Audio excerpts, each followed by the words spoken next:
There are places on this earth where stone ceases to be mere rock and becomes something closer to a frozen prayer. High on a hill in the heart of Java, surrounded by volcanoes and cloaked in mist, one such monument defies the erosion of time. You might think you understand Borobudur simply by looking upon it. But the moment you begin to climb, that certainty dissolves. From a distance, it resembles a stepped pyramid, a dark silhouette beneath the drifting equatorial clouds. But as you draw closer, the gray andesite walls begin to whisper with the movement of 2,000 relief panels. Over 500 serene Buddha statues gaze outward, their stony eyes fixed on a horizon that refuses to answer. This is the largest Buddhist temple on the planet, a three-dimensional mandala intended to guide the soul from the world of desire to the freedom of nothingness. Yet for all its breathtaking scale and spiritual engineering, the true nature of Borobudur remains an enigma locked in volcanic stone. We stand at the foot of the monument where the morning fog coils around the lower terraces like a ghost that never left. The air is heavy with the scent of damp stone and the distant echo of a jungle that once swallowed this place whole. For 1,000 years, this colossal structure lay buried under layers of volcanic ash and thick, strangling vegetation. It was a silent mountain, invisible to the outside world, a secret guarded by the volcanic spine of the island. How does a civilization construct a cosmic map out of 2 million stone blocks, without mortar, without complex machinery, and then simply vanish? That is the silence that haunts the galleries of Borobudur, a silence deeper than any spoken word. The temple is believed to have been constructed during the reign of the Sailendra dynasty, sometime around the 9th century. The builders did not merely erect a temple, they wrapped a hill in a sacred geometry that mimics the structure of the universe. The base forms a square, representing the realm of earthly desire, where human suffering is locked in an endless cycle. Above this rises a series of circular terraces, a realm of form where the stranglehold of the material world begins to loosen. Finally, the monument crowns in a massive central stupa, the formless realm of enlightenment, empty and perfectly silent. A pilgrim walking the path performs a physical meditation, tracing the story of the Buddha's life carved into the lower walls. Panel by panel, they walk through moral lessons and the past existences of the prince who renounced wealth to seek the truth. But the narrative reliefs are not merely decoration. They are a step-by-step spiritual guide linking the movement of the body to the transformation of the mind. Beneath the base of the temple, a hidden foot was discovered, a lower level sealed behind a wall of heavy stone casing. These concealed reliefs depict the brutal realities of the karma vibhanga, the law of cause and effect, scenes of hell, of lust, and of brutal punishment. Why were these carvings deliberately buried, sealed away from the eyes of pilgrims, almost immediately after their completion? One theory suggests the foundation was structurally unstable, so the builders added a heavy stone jacket to prevent the monument from sliding down the hill. A darker, more psychological hypothesis suggests that the architects feared the raw power of these hellish images were too disturbing for the uninitiated mind.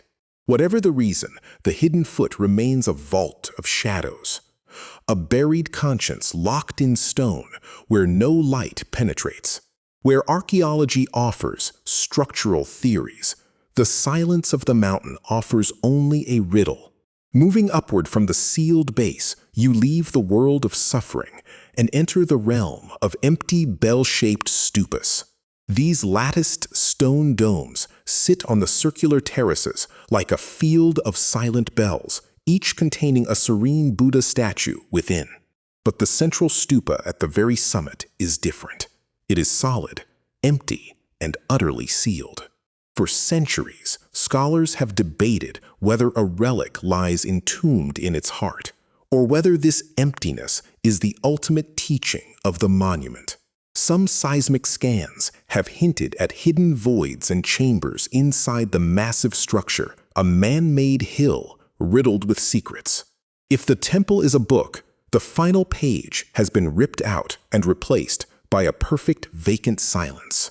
To look upon the central stupa is to stare into the enigma of your own consciousness, an unanswerable monument to the void.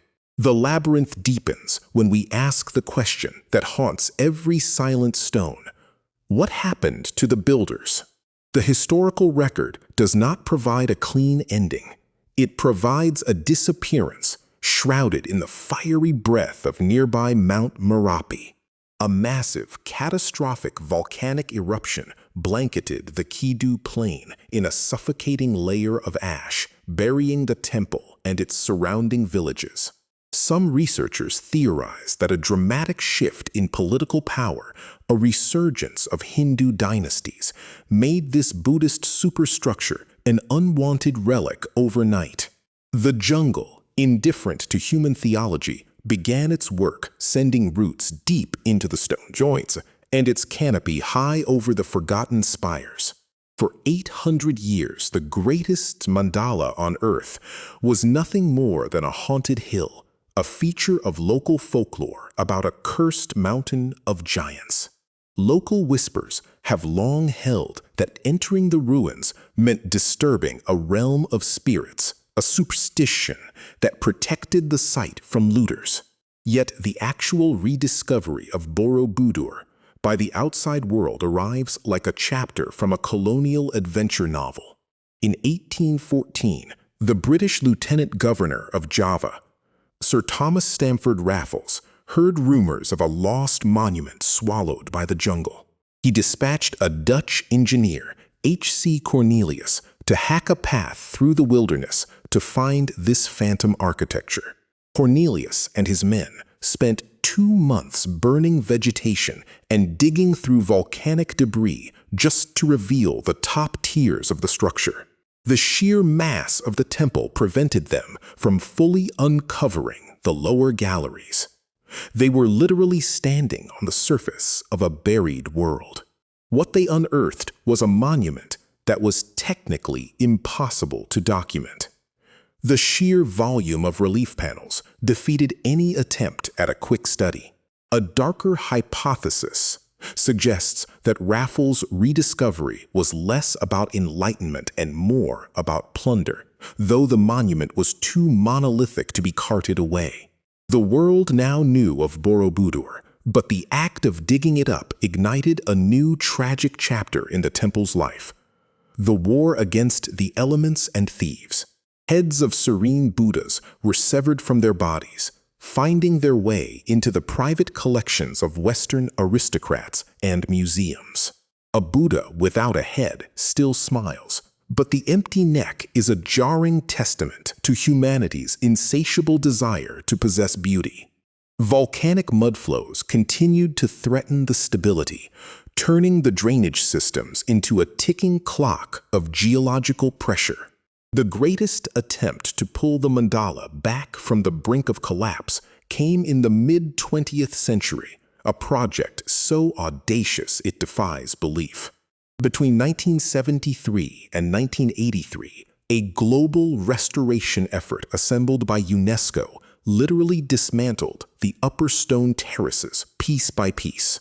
Imagine a divine jigsaw puzzle of over 1 million stosonskeins being disassembled, chemically cleaned, and injected with epoxy resin to withstand the tropic rains. They placed a colossal concrete and PVC drainage system inside the very heart of the ancient hill, a modern prosthetic core for a spiritual body. This physical intervention saved the temple, but it also sealed the inner structures with a layer of modern material that further obscures the original, ancient engineering. The restoration teams were haunted by a profound question. Were they saving the spirit of a mandala, or simply preserving the corpse of a dead faith. Walking on the newly laid stones, you cannot tell where the ancient art ends and the modern concrete spine begins. The boundary between ancestor and heir dissolves. Some spiritual traditionalists viewed this restructuring as a violation, arguing that the temple's physical decay was a sacred part of the cycle of impermanence. Others looked to a more speculative realm, unable to accept that a geometry so perfect and symbolic in its alignment was built solely by hand. A fringe theory notes that the monument's layout bears a striking resemblance to a lotus flower when viewed from the air, a design impossible to perceive without flight. This observation fuels the whispers that Borobudur was a landing marker, a stone blueprint for something not of this earth.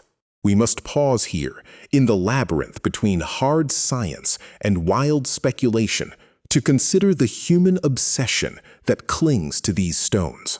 For the modern pilgrim, the climb is a physical confrontation with the self. You spiral upward, always turning left, circling the mountain of your own mind. There is a specific moment, usually on the third terrace just before dawn, when the heat lightning of distant volcanoes illuminates the stone faces. The Buddhas appear to flinch in the frozen light, their smiles holding a secret that the modern world is moving too fast to hear. Researchers have spent entire lifetimes cataloging just a fraction of the reliefs. Yet the stone is eroding faster than human effort can transcribe it. The narrative of the Lalita Vistara, the story of the Buddha's final life, unfolds beneath your fingertips, but the monsoon winds have worn the eyes smooth. There is a profound grief in the conservation effort, a race against the very oxygen in the air, which is slowly turning the andesite into crumbling dust. We tell ourselves that time reveals all things, but as you look upon these fading carvings, you realize time is also a slow, patient tide of erasure.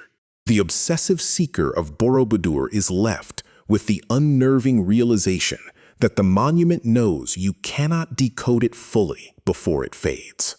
It is a machine of meditation designed to outlast your questions, a labyrinth where the only exit is the acceptance of supreme mystery.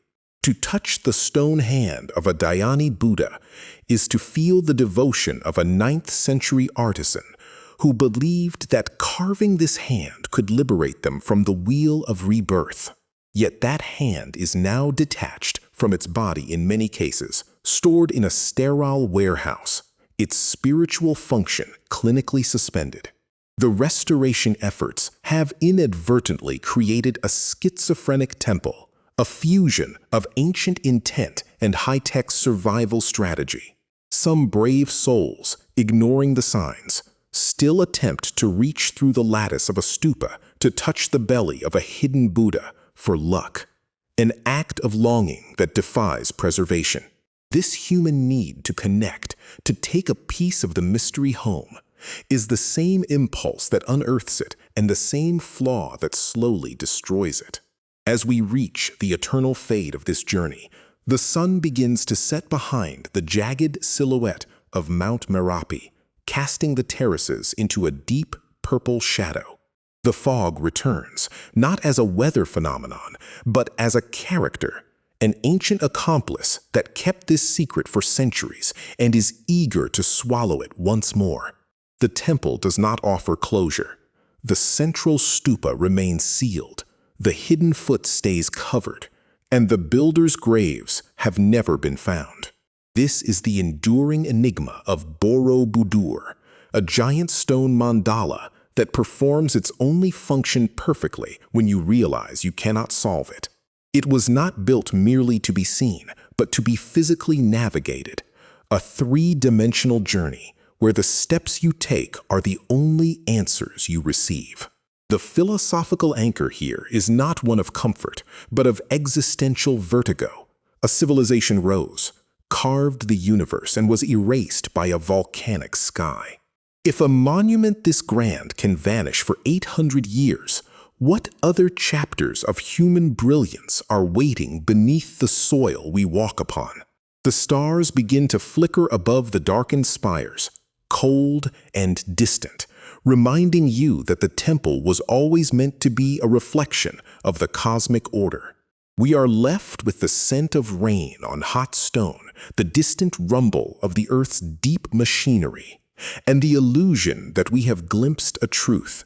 But the stone smiles on, unbroken, embodying that final Buddhist insight. The ultimate wisdom is not a fact to be held, but a silence to be entered. Perhaps the mandala is still working, processing the steps of millions of seekers, grinding down their egos into the fine dust of the path. The shadows lengthen across the eroded reliefs, and for a moment, the visitor sees not a ruin, but a living, breathing machine of enlightenment. That is the final, chilling gift of this place.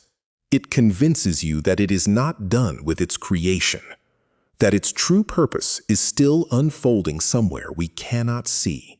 You leave Borobudur, but the spiral stays within you, a perpetual turn toward a center that remains brilliantly, defiantly, and eternally empty.